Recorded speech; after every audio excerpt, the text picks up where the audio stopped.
कला संस्कृति और ऐतिह्य तार संगे संगे प्राकृतिक सौंदर्यतार परिपूर्ण मोर देश भारत जेन थिर लाग कि भारत गोटे अलग परिचय सृष्टि हो पारि सारा विश्व और सही भारत जड़े नागरिक होता लगे मु निजके गौरव मन करसी। भारत वर्षर प्रत्येक स्थान रे भरी रही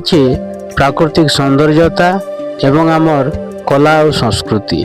तो चलून एंता गोटे जगह आम आज जाऊँ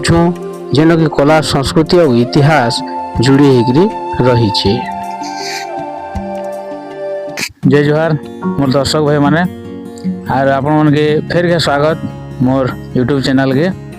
आपण मगर भल पाइबार आशीर्वाद नु नहीं ब्लॉग बनावा लगे आमके सब इंस्पिरेशन मिलू। तो एज आम पहुँची जाइछूँ ओम भाई संगे आम इंस्टाग्राम स्टार ओम भाई इंस्टाग्राम रे बहुत रील्स बनासन। तो तांकर लिंक आम देदेमा डिस्क्रिप्शन आप देखिपारे। तो चलो आज गोटे बहुत सुंदर जगह आम जाऊँ जेनटा अच्छे महासमुंद जिले में जेनटा कि आम पड़ोसी राज्य छत्तीसगढ़ महासमुंद जिला बसना तहसिल रे जगह पड़सी आड़शा बॉर्डर रे अच्छे जगहटा। तो आपण मैंने देखिपारे जगार ना हूँ गड़फुलझेर जेन अच्छे रामचंडी मंदिर। तो आम से जगह के जाऊँ आप देखामु आपण मैंने जदि प्रकृति प्रेमी आन आदि गाँ गहली रहन सहन आपको पसंद लगसी आदि देवादेवी शक्तिपीठ आपको भल लगसी ताले निहाती आपको ब्लॉगटा भल लगवा। तो एंता आपनकर आशीर्वाद और सपोर्ट आमर चैनल लगी रखी था। तो चलो नाके देखमा भाई मैंने गड़फुलझेर ई रामचंडी मंदिरटा देखवा लगी केतनी केते सुंदर आ मंदिर कार्य संपन्न होता 2004 मसीह। तो चलो आगे आउ काना सब आम देख दर्शन कला परे से सब ई ब्लॉग भितर आपण मैंने देखवा लगी पाइबे। तो ब्लॉग रे संपूर्ण भाव लास्ट तक जुड़ी रहूं।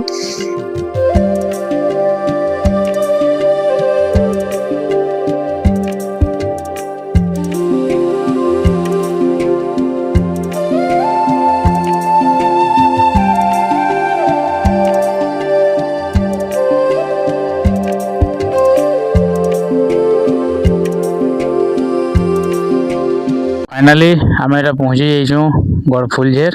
गोटे आमर प्रसिद्ध मंदिर जेनटा रामचंडी मंदिर। आपण मैंने देखिपे तार गेट के सुंदर ताने गेटा बनी पूरा कारुकार्य बढ़िया है के सुंदर कलर है रंगीन होकर। तो निहाती आपने थे विजिट करवा ले आसुन बहुत सुंदर परिवेश और बजरंग बली प्रतिमा आप पाइबे देखवार लगी आशीर्वाद सब रही। तो आपण मैंने आसुन आशीर्वाद नौन आईटा महादेव और पार्वती प्रतिमा बहुत सुंदर लगुच परिवेशटा। तो तार आगे आम देखमा आ जगह काना काना सब रही इन गोटे रानी सागर अच्छे आउ पुराना जेन महल अच्छे राजा मनकर सेनके भी आम जाकि देखमा।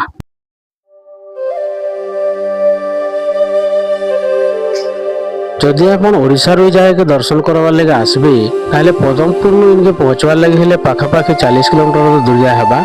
आ बसना मेन टाउन रू इनके 10 किलोमीटर आ तार पाखापाखि आम ओडिशा बॉर्डर जेन जगह मान अच्छे गाँ मान अच्छे सेटा हूँ झारखंड डोभा। तो यार भी अनेक भक्त इनके देखबार लगे आसन आर जेन पुराना ऐतिह्य लुचि रही ताके देखिक मनटा बहुत खुशी लगसी। तो आगे चलन भाई मैंने देखमा आउ काना सब इन रही।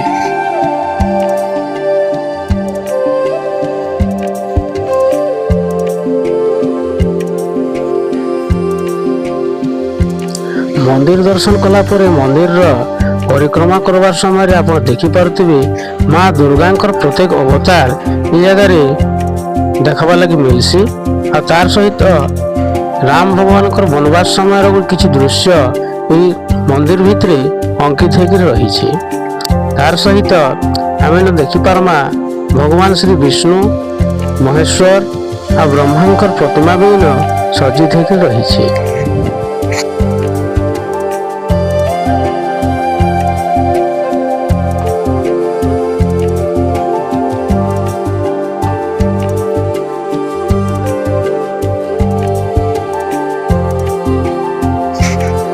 मैंने वर्तमान देखिपे मंदिर प्रांगण केते विराट होइछे आई पाखे जो मंदिर टी देखले ब्लू कलर जेन अच्छे सेटा हूँ भगवान भोलेनाथ गोटे मंदिर नुआ बनुचे आइन देखुन केते बड़ एरिया रे मंदिर भीतरटा परिसरटा रही आइन जेन माने मंदिर रे सहयोग करथिले तांकर नाम सब इन लेखा होकरी रही। दर्शक बंधु आम साथ जोड़ी होन आज आम गड़फुल जेल रामचंडी मंदिर पूजक महाशय आज्ञा नमस्कार आपन परिचय टी देवे सर। मोर नाम प्रमोद प्रधान आ मैं गड़फुल रोचे आ दीर्घ 2004 मसीह मैं पूजा कर आसुचे आ ये मंदिरटा आमर कुलता समाज रायपुर धरिक सहेला तक समस्ते जोड़िक अछन भिलाई नागपुर महासमुंद छत्तीसगढ़ गोटे मंदिर अच्छे यहाँ माँकर पीठटा पहाड़ उपर अच्छे सामने विश्वास माने 120टा पाहाच अच्छे हाँ तो विश्वास कुलकुलता समाज कहसन आमर जगहटा रजार दरबार थिला पहला से वंश ने थे गंगाधर राजभानु रजार ना आ पद्मावती रानी आ पद्मावती रानी ये मानसरोवर अच्छे गोटे पोखरीटे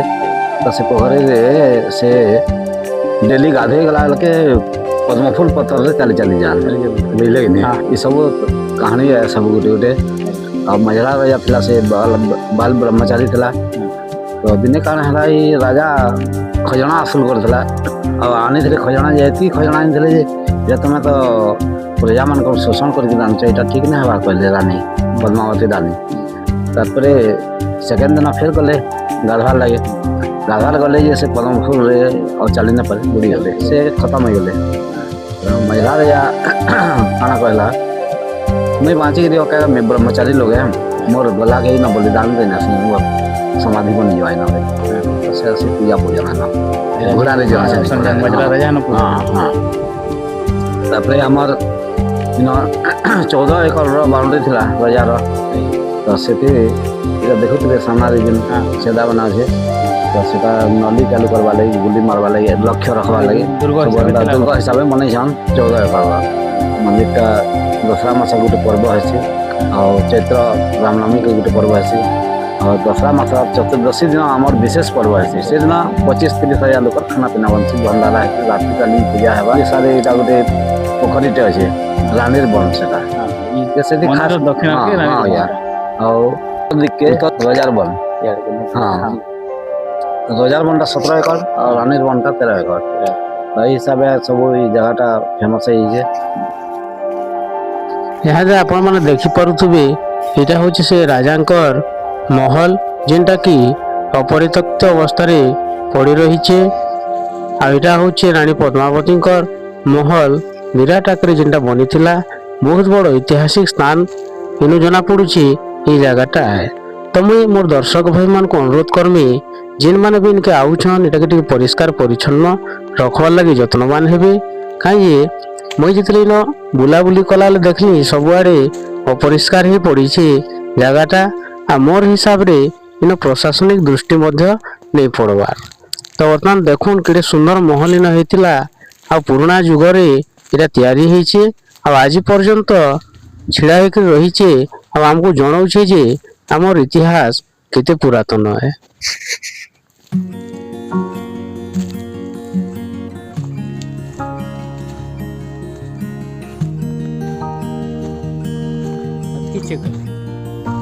बाउंड्री दे दी नहीं थी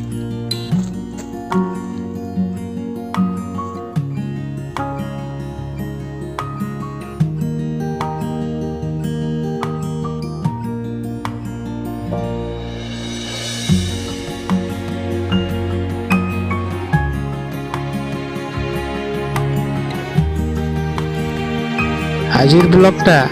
एतकी थिला जदि आपन मान को आजिर ब्लॉग भल लागला तारे लाइक करूँ आउ जदि हमर चैनल रे आपन नुआ आइछन ताले सब्सक्राइब करूँ आपन गुटे सपोर्ट हमको बहुत इंस्पिरेशन देसी तो भेट हमा नेक्स्ट आ गुटे नुआ ब्लॉग रे।